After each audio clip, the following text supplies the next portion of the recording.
Primera de Tesalonicenses, capítulo 2, nos quedamos anteriormente. Nos habíamos quedado vimos en los versículos 14, 15 y 16 de una manera muy rápida, pero debo decir una cosa, el apóstol Pablo estuvo en Tesalonicenses, como nos dice la Escritura, 3 días de reposo. Yo no sé si Pablo estuvo más tiempo allí. Algunos eruditos bíblicos piensan que estuvo como un mes, ¿verdad? O sea, de los 3 días de reposo metidos entre el mes. Otros piensan que tal vez estuvo hasta en un periodo de 2 meses, un poquito antes de que él empezara a compartir en la sinagoga. La Biblia no nos dice cuánto tiempo estuvo, lo único que sí nos dice es que estuvo 3 días de reposo, y de acuerdo a lo que yo veo de la Escritura, cuando Pablo llegaba a algún lugar inmediatamente empezaba a trabajar, ¿verdad?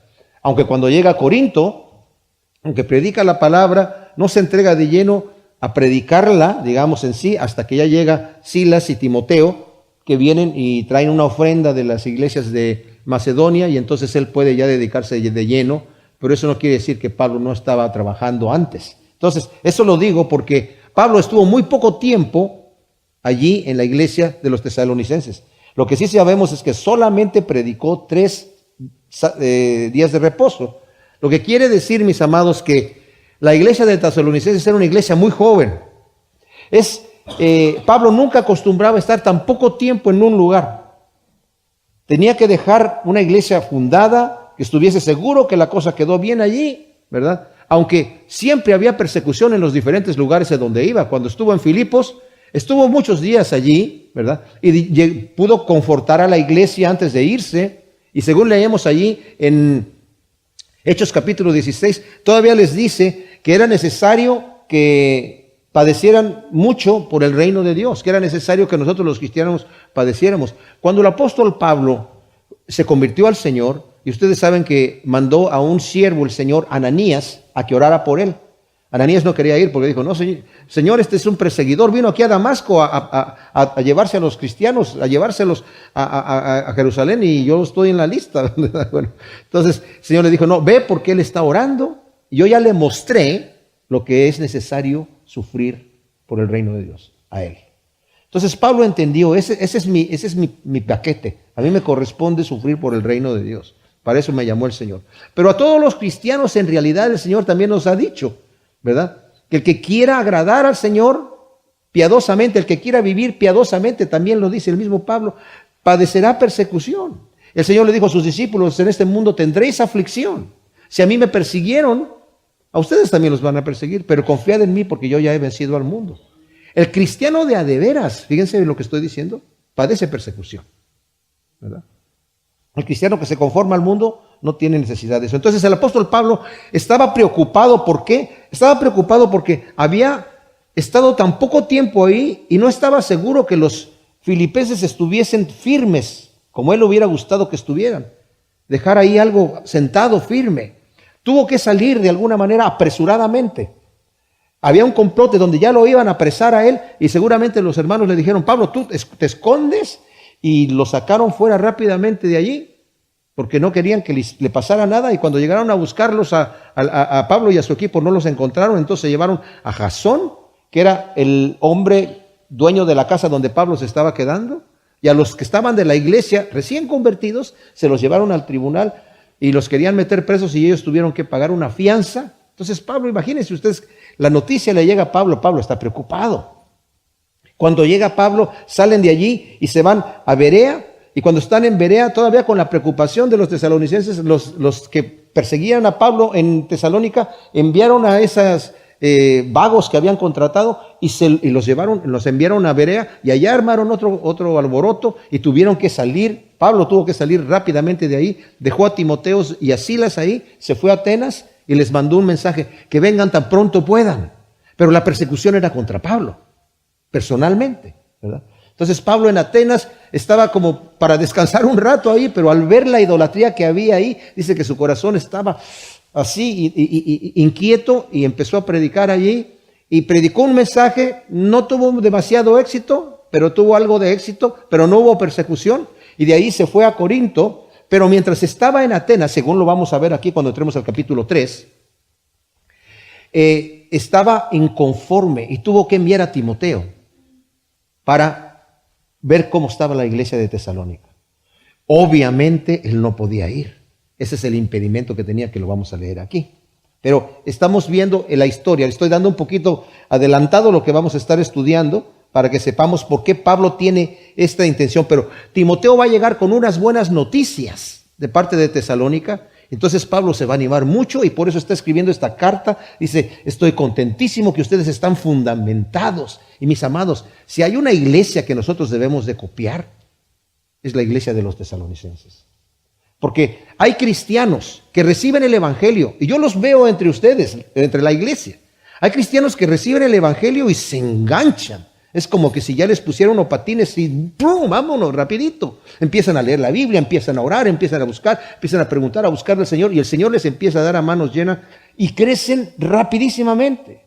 Y hay otros cristianos que son lentos, les da, escuchan la palabra y el ratito ya, orar, leer la Biblia, ir a la iglesia. Así sucede.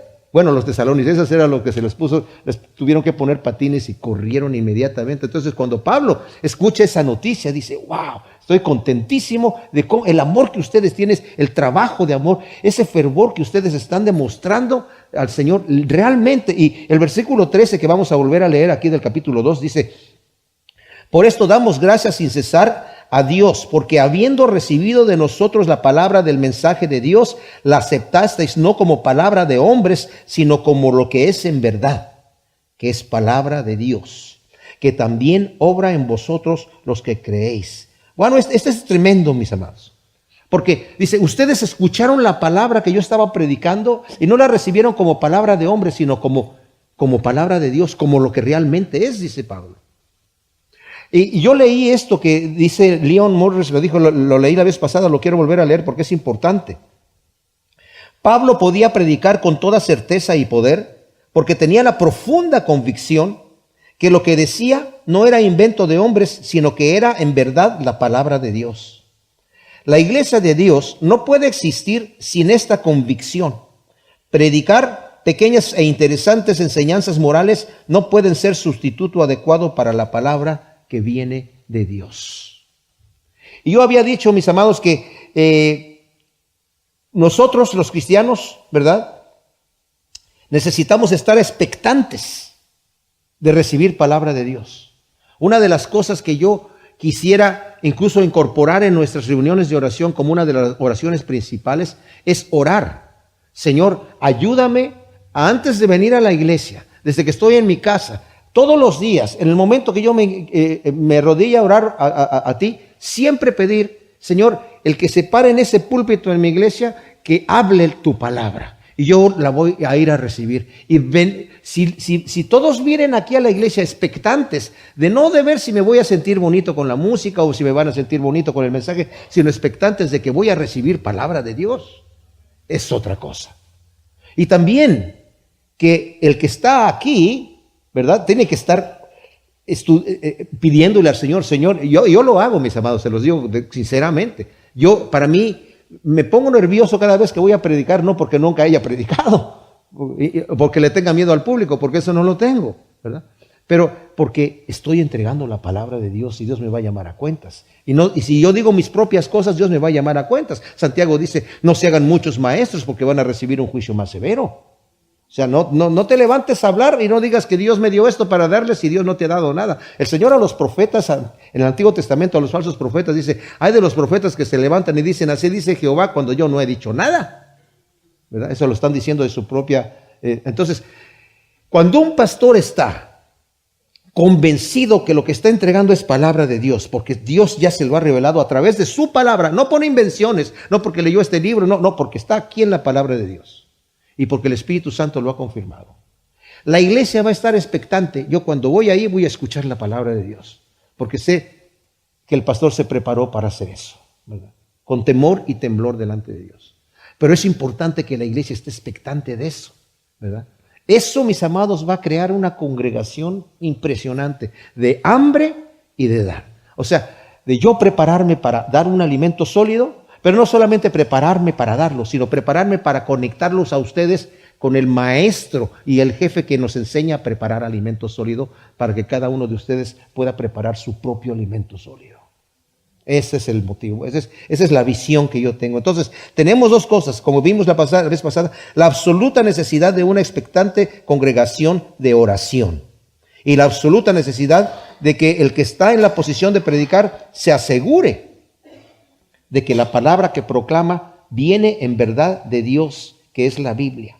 Y por eso el versículo 3 dice, porque habiendo recibido de nosotros, o sea, les recibieron de nosotros, para ustedes la palabra que es de Dios y que va hacia ustedes y que obra en ustedes también. O sea, esa palabra que viene de Dios hace una operación en nuestra vida, nos va transformando, nos va nutriendo, nos va enseñando, nos va protegiendo de las falsas doctrinas. Es una obra y nos va moldeando conforme a la imagen de Cristo Jesús, mis amados, ¿verdad? Pero para eso también necesitamos ser no solamente oidores de la palabra, sino también hacedores. De nada nos sirve llenarnos la cabeza de información bíblica, aunque sea perfecta, si nosotros no cambiamos de acuerdo a eso. Y claro, solos no podemos, pero tenemos que estar orando, Señor, ayúdame. Y ser bien honestos. Señor, yo estoy tratando aquí, no puedo. Lléname de tu gracia. Quiero cambiar, Señor, quiero cambiar. Pero nunca soltar el arma, ¿verdad? La toalla, tirarla, sino decir, Señor, tal vez aquí me está costando. Y sí, obviamente el Señor sabe que unos luchan más que otros en diferentes áreas, ¿verdad? Pero necesitamos estar ahí. La lucha no se acaba hasta que estamos con el Señor, pero necesitamos tener la convicción y la visión. Yo voy a estar expectante de esto. Ahora vamos a ver aquí otro detalle, pero cuando lo entremos a ver aquí, Pablo siempre hablaba de la venida de Cristo, siempre. Y eso nos va a mantener a todos nosotros, si estamos pensando que Cristo puede venir en cualquier momento, que nos puede llamar a cuentas en cualquier momento, que ese es nuestro futuro. Si eso lo vemos, si al principio nos asustamos, nos estamos asustando porque estamos estamos viviendo en pecado, no estamos conectados. Pero cuando ya nos ponemos a cuentas con Dios, que puede ser instantáneamente, y hacer un cambio radical en nuestras vidas, que el Señor nos ayude, entonces tenemos esa expectativa de ver al Señor. Y si tenemos esa expectativa, dice la palabra del Señor, nos purificamos a nosotros mismos así como Él es puro, ¿verdad? Entonces es un trabajo que Dios está haciendo. Vimos la vez pasada que entonces Pablo dice en el versículo 14, porque vosotros, hermanos, llegasteis a ser imitadores de las iglesias de Dios, de Jesús, el Mesías, que están en Judea, pues también vosotros padecisteis las mismas cosas a manos de vuestros propios compatriotas, como también ellos de los judíos. O sea, ya Pablo había dicho que ustedes llegaron a ser imitadores de nosotros y de Cristo Jesús. O sea, la imitación primero viene a ser imitadores de nosotros, lo dice en el versículo 6 del capítulo 1, y vosotros llegasteis a ser imitadores nuestros y del Señor, habiendo recibido la palabra en mucha aflicción con gozo del Espíritu. Esto significa lo siguiente, mis amados. Ellos empezaron primero, y es así, cuando uno es recién convertido, pone los ojos en una persona, ¿verdad? En el líder, en la persona que supuestamente tiene que andar caminando rectamente, y trata de imitar a esa persona, a ese guía, a ese líder espiritual. Pero ya una vez que tiene un cierto crecimiento espiritual, pasa a otro nivel. Está imitando a Jesucristo. Ya quitó los ojos de la persona y los pone directamente en el Señor. Y luego pasa a otro nivel. Al rato voltea para atrás y va a darse cuenta que hay otros que lo están imitando a él o a ella. Porque ya ahora está caminando con el Señor, ¿verdad? Y puede esa persona primero seguir el ejemplo de uno, y luego uno tiene la obligación de enfocarlo a Jesucristo. Esa es mi visión para todos ustedes, mis amados. Que miren al Señor. Lo que yo estoy predicando aquí, ustedes lo juzgan. Y los juzgan si está correcto o está incorrecto, porque tienen la Biblia en sus manos. Y no estoy predicando una cosa que me gusta y mis temas que me gustan, sino vamos a través de la Escritura. De ahí, si pierdo, pero ustedes se van a dar cuenta porque también tienen el Espíritu de Dios, ¿verdad? Entonces, hay este crecimiento que Pablo dice, y ustedes fueron imitadores también de las iglesias porque padecieron persecución de su misma gente, así como los judíos padecieron persecución de su misma gente también, ¿verdad? ¿Y qué fue lo que hicieron los judíos? Dice el versículo 15, ¿verdad? Dice, porque los cuales no solo dieron muerte al Señor Jesús y a los profetas, sino que a nosotros nos expulsaron y no agradan a Dios y se oponen a todos los hombres. ¡Wow! O sea, hemos visto nosotros que cada lugar que el Evangelio ha llegado, lo mencioné la vez pasada, ha recibido persecución. No mucha aquí en Estados Unidos, pero sí ha recibido algo, ¿verdad? Pero cada lugar que el Evangelio ha llegado ha recibido persecución.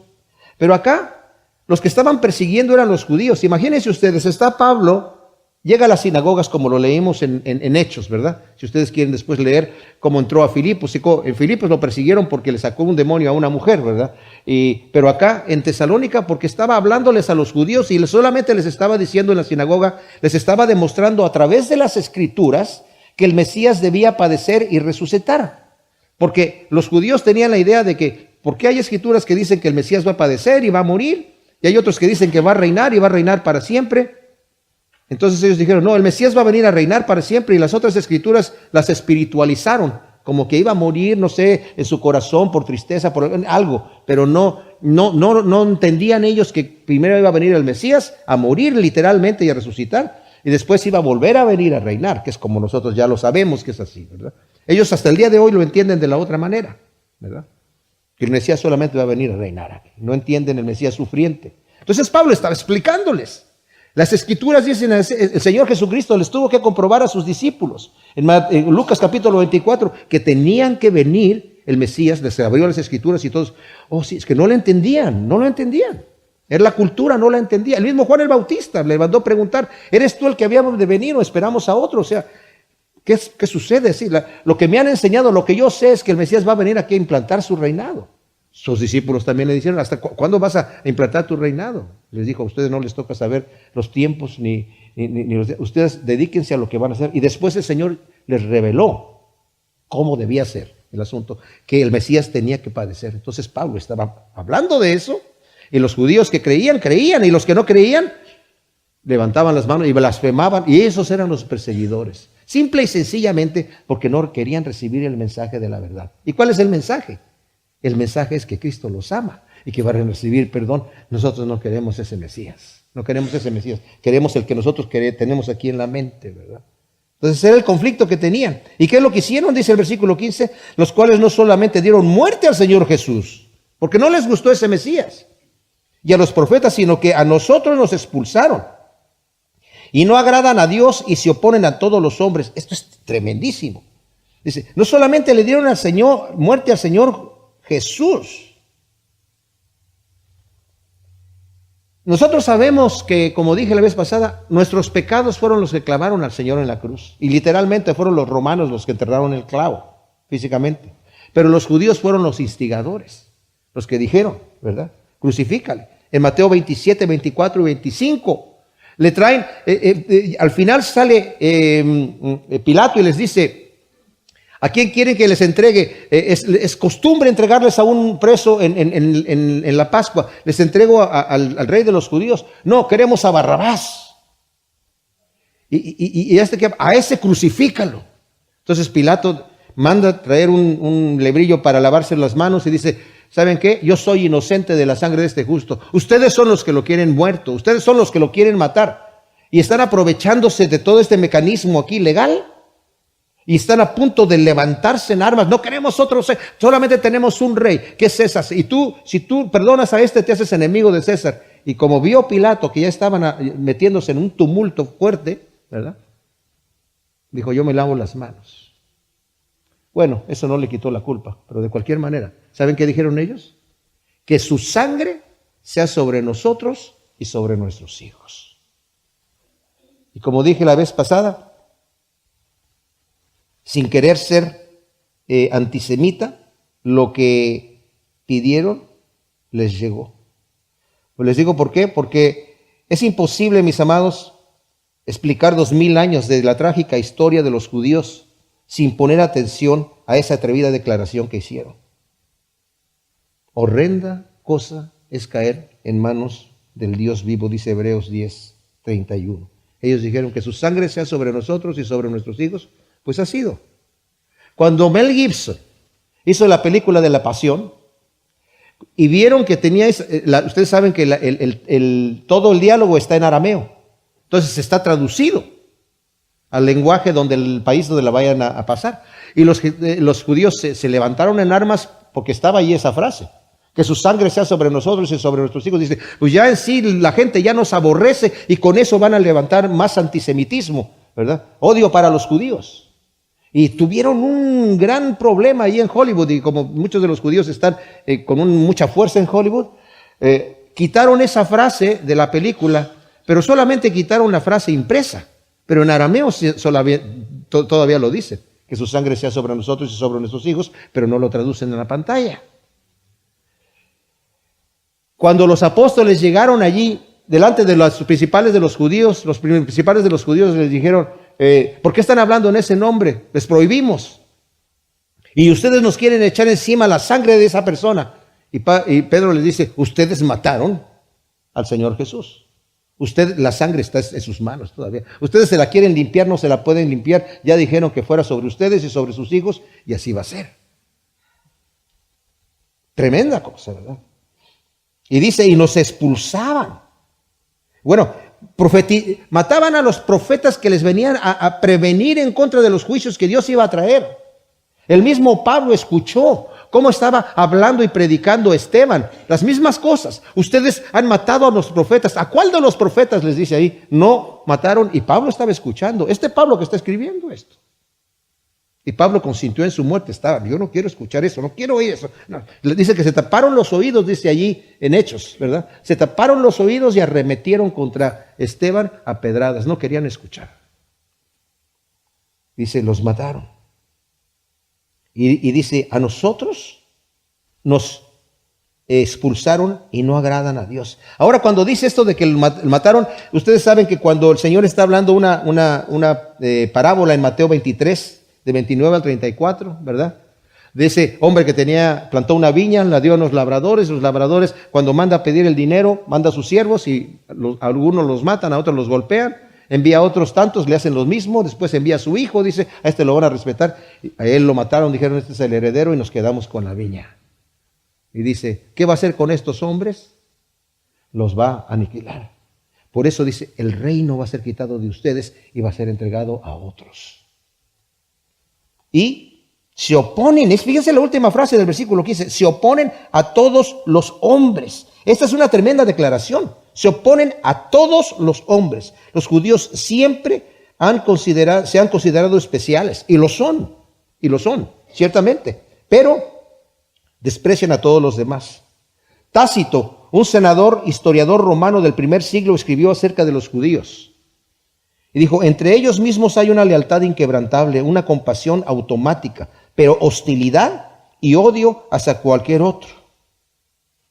Ahora, esta hostilidad hacia la humanidad se manifestó al impedir a Pablo y a los demás predicar el Evangelio, y a otros impedir el Evangelio a otros, a los gentiles. No queremos nosotros escucharlo y no queremos que ustedes se lo lleven a los gentiles. ¿Por qué? Porque aborrecemos a todos los hombres. De manera que siempre colman, dice aquí, la medida de sus pecados. Versículo 16 dice, prohibiéndonos hablar a los gentiles para que sean salvos, de manera que siempre colman la medida de sus pecados hasta lo que les sobrevino la ira, hasta el extremo.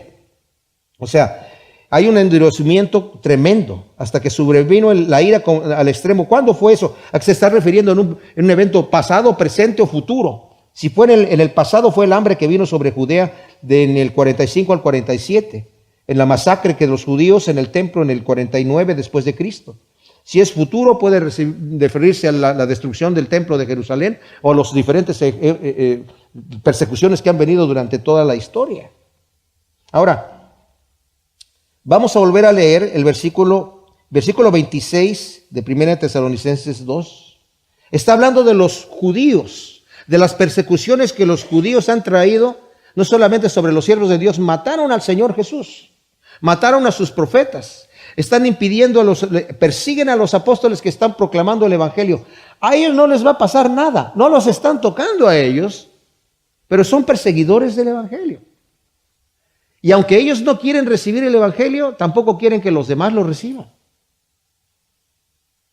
Ahora, cuando leemos estos versículos desde el 14 al 16, podríamos decir, bueno, Pablo es un antisemita, estamos hablando antijudío. No, Pablo es un judío. Es un judío de a de veras, no puede ser antisemita. Es un judío, ¿verdad? Ahora, ¿cómo explicamos el Filipenses 3 de 5 a 7, donde dice todas esas cosas que para mí eran antes gloria y eran honor, y verdad, que era judío de judíos y todas estas cosas, educado a los pies de Gamaliel, lo que era para mí antes gloria ahora es basura? No se está refiriendo que era basura en sí, esto es una comparación, para que sus padres no eran basura. Al contrario, cuando leemos nosotros, por ejemplo, comparado con la gloria y la gracia de Cristo, pues es basura, pero no que en sí lo fuera. En Romanos 1, del 3 del 1 al 4, dice, ¿y qué ventaja tiene el judío, verdad? O la circuncisión. Y podríamos decir que él podría contestar, pues ninguna. Dice, mucho y en muchas maneras. Porque a ellos les entregaron los oráculos de Dios, porque a ellos les dieron todo esto, de donde viene la promesa, de donde viene aquello. Y es una buena cosa, decía Pablo, haber crecido dentro de la cultura hebrea. Es una buena cosa. Pero eso no nos hace, comparado con la gracia de Cristo. Y más adelante en el capítulo de Romanos 9 del 1 al 5, también él está diciendo, yo cuánto amo a mis hermanos hebreos, yo quisiera mismo ser maldito de Dios con tal de que ellos pudieran alcanzar la salvación. O sea que Pablo no era antisemita cuando está diciendo estas cosas. Pero cuando está diciendo aquí que eran aborrecedores de todos los hombres, prohibiéndoles hablar a los gentiles, dice el versículo 16 del capítulo 2, para que sean salvos de manera que siempre colman la medida de sus pecados hasta que les sobrevino la ira hasta el extremo. Por eso dije yo, estas persecuciones que han venido, ¿verdad? Si fue en el pasado, pudo haber sido el hambre sobre Judea en el 45 al 47 después de Cristo, la masacre de los judíos en el templo en el 49 después de Cristo. Futuros desde la destrucción del templo de Jerusalén, que de ahí dejó de ser nación Israel hasta 1948. Dejó de ser nación. Y durante ese periodo de tiempo, persecución tras persecución, tras persecución, tras persecución, el holocausto y todas estas cosas que han venido. No solamente esas cosas, vamos a ver, la iglesia también, mis amados, es culpable de ese antisemitismo por una interpretación torcida de la Escritura. Crisóstomo, un padre de la iglesia, que la iglesia católica lo canonizó, es San Juan Crisóstomo, pero era un padre de la iglesia que escribía cosas tremendas, tremendo hombre de Dios, tremendo cristiano, pero por su interpretación torcida acerca de los judíos, él en el siglo IV dio 8 discursos en contra de los judíos en donde los describe como animales y los acusa de muy extrañas atrocidades morales. Por eso estoy diciendo de que la iglesia es culpable también con este antisemitismo. Y hay mucho antisemitismo en la iglesia hoy en día también.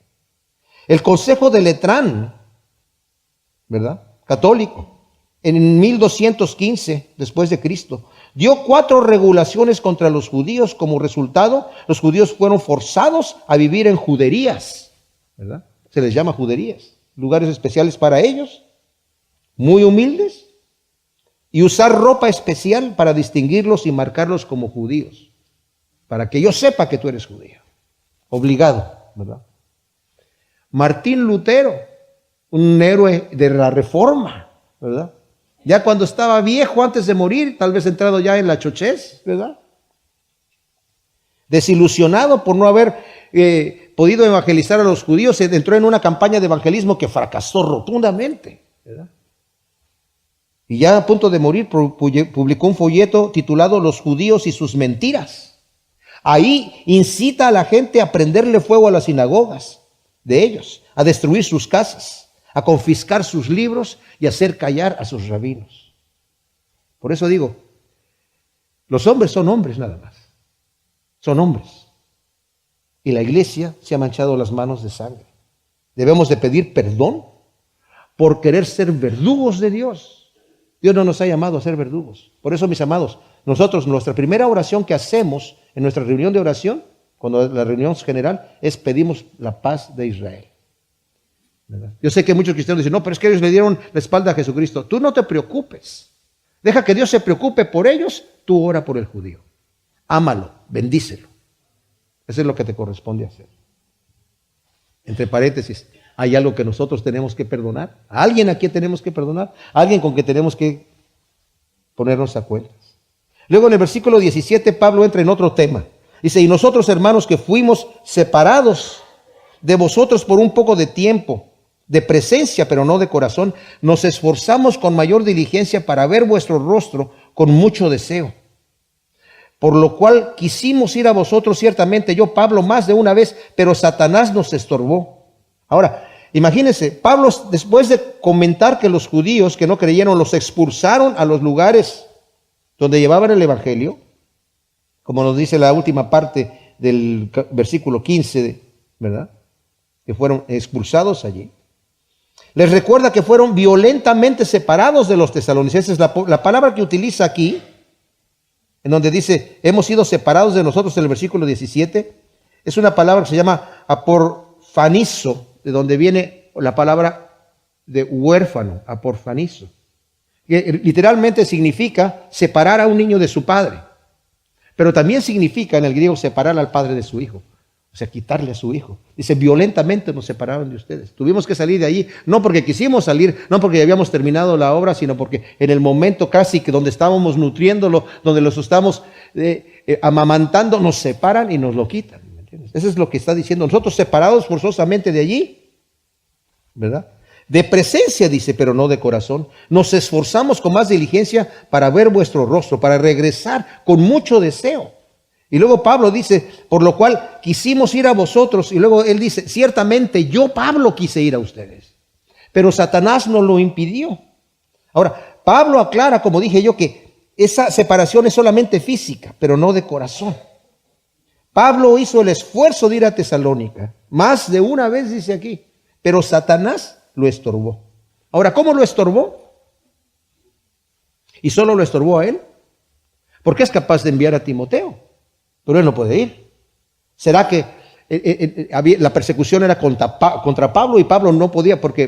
¿Y cómo Pablo sabía que fue Satanás el que lo estorbó y no el Señor? Porque si ustedes leemos en Hechos 16, cuando está Pablo hablando de que querían ir a la región de Asia, y es justamente donde reciben la visión del varón, ¿cómo se llama? Galileo, ¿verdad? Dice en el versículo 6, y viajaron a través de la región de Frigia y Galacia, pues el Espíritu Santo les impidió hablar la palabra en Asia. Y yendo a Misia, intentaban ir a Bitinia, que era la parte norte de donde estaban, de Asia Menor, pero el Espíritu de Jesús no se lo permitió. Entonces, atravesando Misia, llegaron a Troas y ahí tuvo la visión. O sea, acá el Espíritu fue el que no le permitió, y acá dice que es Satanás el que no le permitió. ¿Cómo supo Pablo que fue Satanás y no el Espíritu? La Escritura no lo dice, así que nosotros no nos vamos a meter en conjeturas. Lo único que sí puedo decir es que Pablo tenía un gran discernimiento. Y él decía, el Espíritu de Dios, dice en Romanos 8, da testimonio a nuestro espíritu de que somos hijos de Dios. Él sabía cuando estaba hablando el Señor y cuando era una cosa que era un truco de Satanás. Satanás no es poderoso para impedir la obra de Dios, mis hermanos. Déjenme decirles esto. Él solamente puede hacer lo que Dios le permite hacer. Y todo está fríamente calculado por el Señor. Las cosas que están pasando aquí. Todo esto era para crecimiento tanto de los tesalonicenses, para incrementar el amor de Pablo por los tesalonicenses y para mostrarnos a nosotros, mis amados, que no porque haya un impedimento en la obra del Señor que el Señor nos haya encomendado, es porque el Señor no nos ha enviado. El Señor permite todas estas cosas. El Señor usa al mismo diablo, a los mismos demonios. Cuando el Señor, había un profeta los profetas que estaban falsamente hablando, profecías falsas, en el cielo hay una situación en donde están los espíritus hablando. ¿Cómo le vamos a hacer, dice el Señor, para que engañen al rey y se vaya a pelear contra el enemigo y lo maten ahí? Y unos decían una cosa y otros decían otra cosa, ¿verdad? Y de repente dice ahí, salió un espíritu, dice, yo sé cómo hacerlo. ¿Cómo? Voy a hacer un espíritu de mentira en los profetas. Dice, ve y lo vas a lograr. Ese espíritu de mentira, ¿qué cosa es? Pues tiene que ser un demonio, porque no puede ser un espíritu bueno. Cuando la Escritura nos dice que Saúl estaba siendo atormentado por espíritus de parte de Dios, entonces también Dios les dio permiso, como dije yo. Dios no hace el mal, pero utiliza estas cosas. Lo que estoy diciendo con esto solamente es esto, que si Satanás impidió a Pablo es porque el Señor se lo permitió. Pero también Pablo más adelante va a decir, ¿verdad? El versículo 10 del capítulo 3, de noche y día rogando vehementemente que veamos vuestro rostro y completemos lo que falta, y que el mismo Dios y Padre nuestro, el Señor Jesús, nos dirija, nos abra el camino para ir a vosotros. O sea, el diablo nos ha impedido, pero estamos orando vehementemente para que el Señor nos pueda llevar a ese lugar y podamos nuevamente ver su rostro, ¿verdad? Entonces, en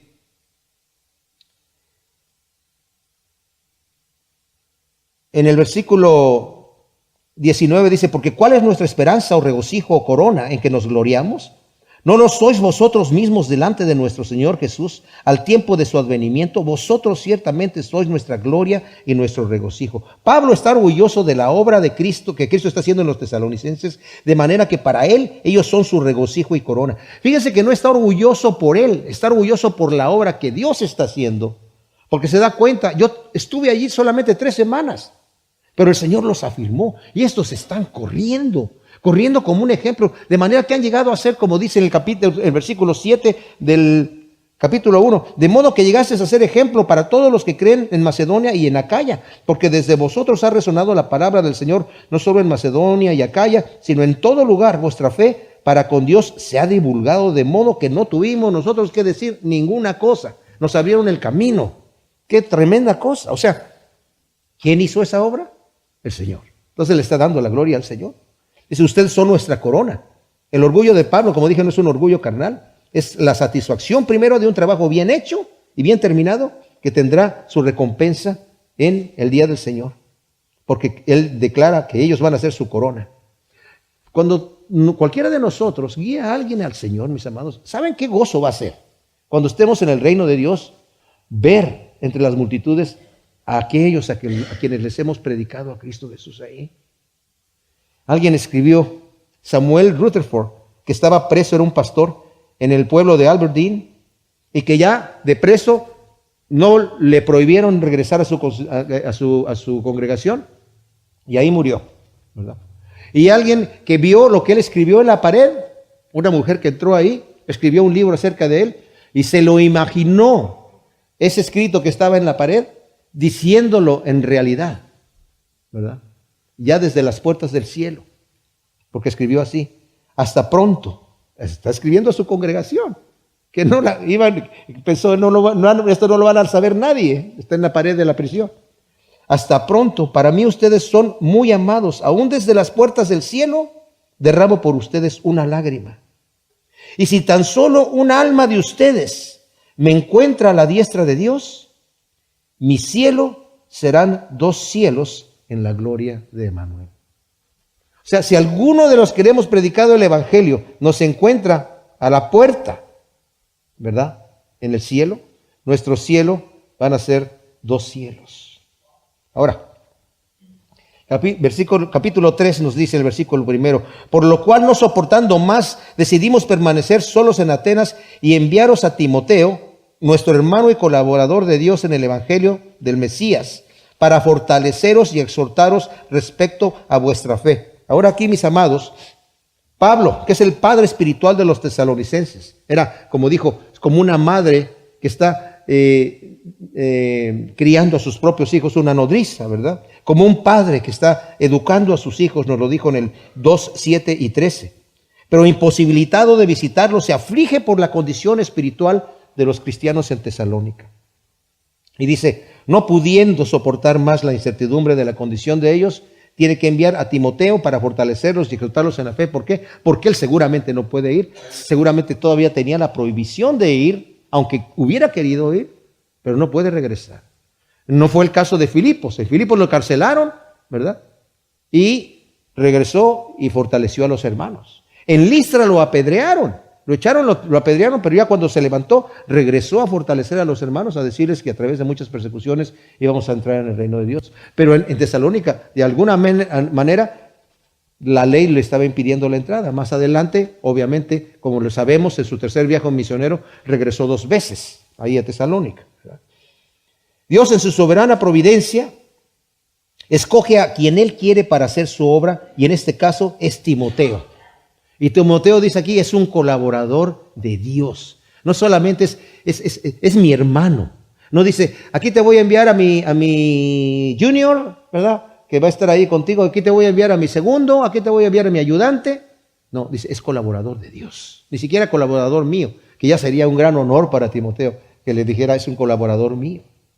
¿Quién era Timoteo? Timoteo era originario de Listra, de padre griego y de madre judía, según nos dice Hechos 16:1. Y la madre judía era madre cristiana, creyente. Era un joven tímido y enfermizo. Pablo le tiene que exhortar varias veces que se fortalezca, que no se achique y que nadie tome en poco su juventud, sino que se fortalezca y que se ponga las pilas. Y era enfermizo. Pablo le dice, mira, por situaciones de tu estómago, ya no bebas agua, bebe de un poco de vino, porque eres un hombre enfermizo. Pero es el más fiel representante de Pablo. A los filipenses en el capítulo 2, versículos 19 y 22 dice, les envío a Timoteo, pero porque no hay nadie que tenga el mismo sentimiento que yo tengo por ustedes. Todos los demás buscan lo suyo propio, pero Timoteo es genuino, es real.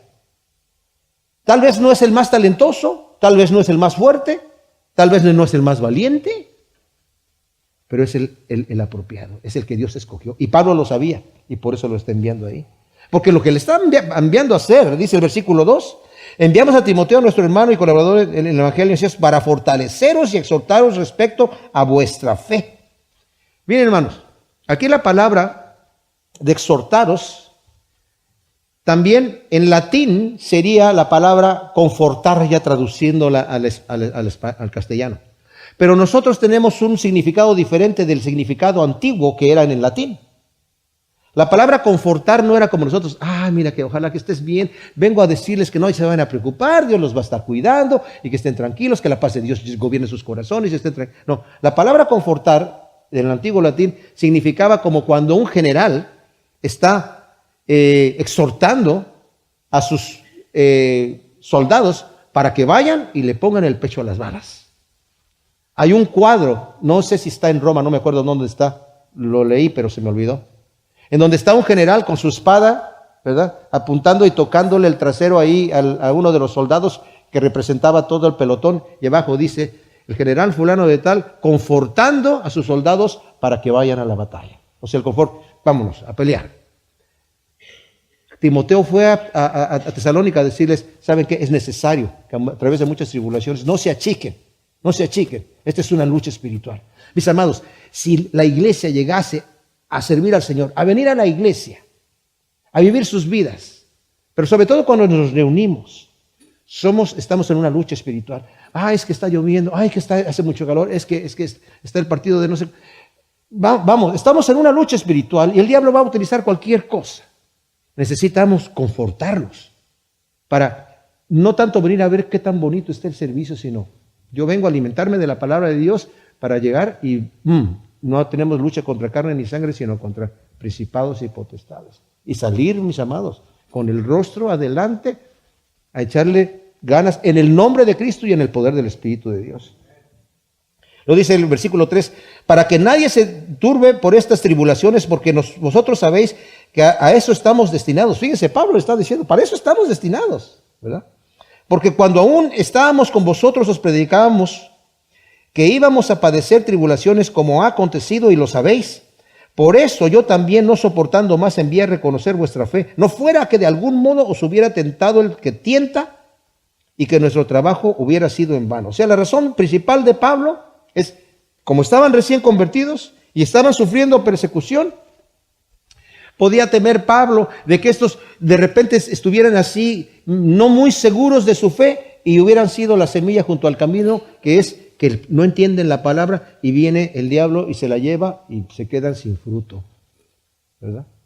Y también les recuerda, como ya les había advertido, que iban a sufrir tribulación por causa del reino de Dios. Lo dice aquí, ¿verdad? Y Pablo es consciente que el diablo con sus sucios trucos, porque es sucio el diablo, primero nos siembra un pensamiento en la mente y luego se va a la puerta de enfrente y nos toca y nos dice, ¿cómo se te pudo ocurrir ese pensamiento? Y yo, qué bárbaro, ¿verdad? Primero nos incita a hacer una cosa y después toca el fuerte. ¿Con esa cara vas ahora a pedirle perdón al Señor otra vez? ¿Ya lo hiciste otra vez? ¿Verdad? Entonces, dice, es consciente de sus trucos y primero, como dije, nos tienta y luego nos acusa. los tesalonicenses estaban en peligro de tropezar. ¿En qué? En estar sufriendo esas tribulaciones y decir, no nos conviene esto. Y esa, ¿saben qué es? Es la semilla sembrada en pedregales, que no tiene poca raíz, dice el Señor. Esos son los que al comienzo de la tribulación se secan y no dan fruto. Entonces Pablo estaba diciendo, estoy preocupado por eso. ¿Por qué? Porque perdieran su salvación. No tanto es eso, sino que no fueron arraigados. El que es verdaderamente arraigado, mis amados, no se cae. Es un árbol plantado junto al camino. Tal vez se tambalea y tal vez vienen luchas y vienen todo eso. Como la casa que estaba en la roca, no crean que cuando vienen las luchas no tiembla, pero no se cae. No se cae. Vienen las luchas, pero no se cae. Entonces dice aquí, pero volviendo a nosotros, Timoteo, de regreso a vosotros, trayéndonos las buenas noticias de vuestra fe y amor, que siempre tenéis buena memoria de nosotros, anhelando vernos como también nosotros a vosotros. Y por esta causa fuimos consolados, hermanos, respecto a vosotros en medio de toda nuestra necesidad y tribulación por causa de vuestra fe. Pues ahora vivimos, puesto que vosotros estáis firmes en el Señor. ¡Wow! O sea, Pablo está diciendo, vino Timoteo con la noticia que ustedes están firmes en la fe y en el amor. O sea, todavía añade, no solamente están firmes en la fe, sino que están produciendo el fruto de la fe, que es lo que realmente vale. Pablo dice, no se trata de circuncisión o de circuncisión, sino que se trata de la fe que produce el amor, ¿verdad? Que tiene como su fruto el amor. En Gálatas 5:6.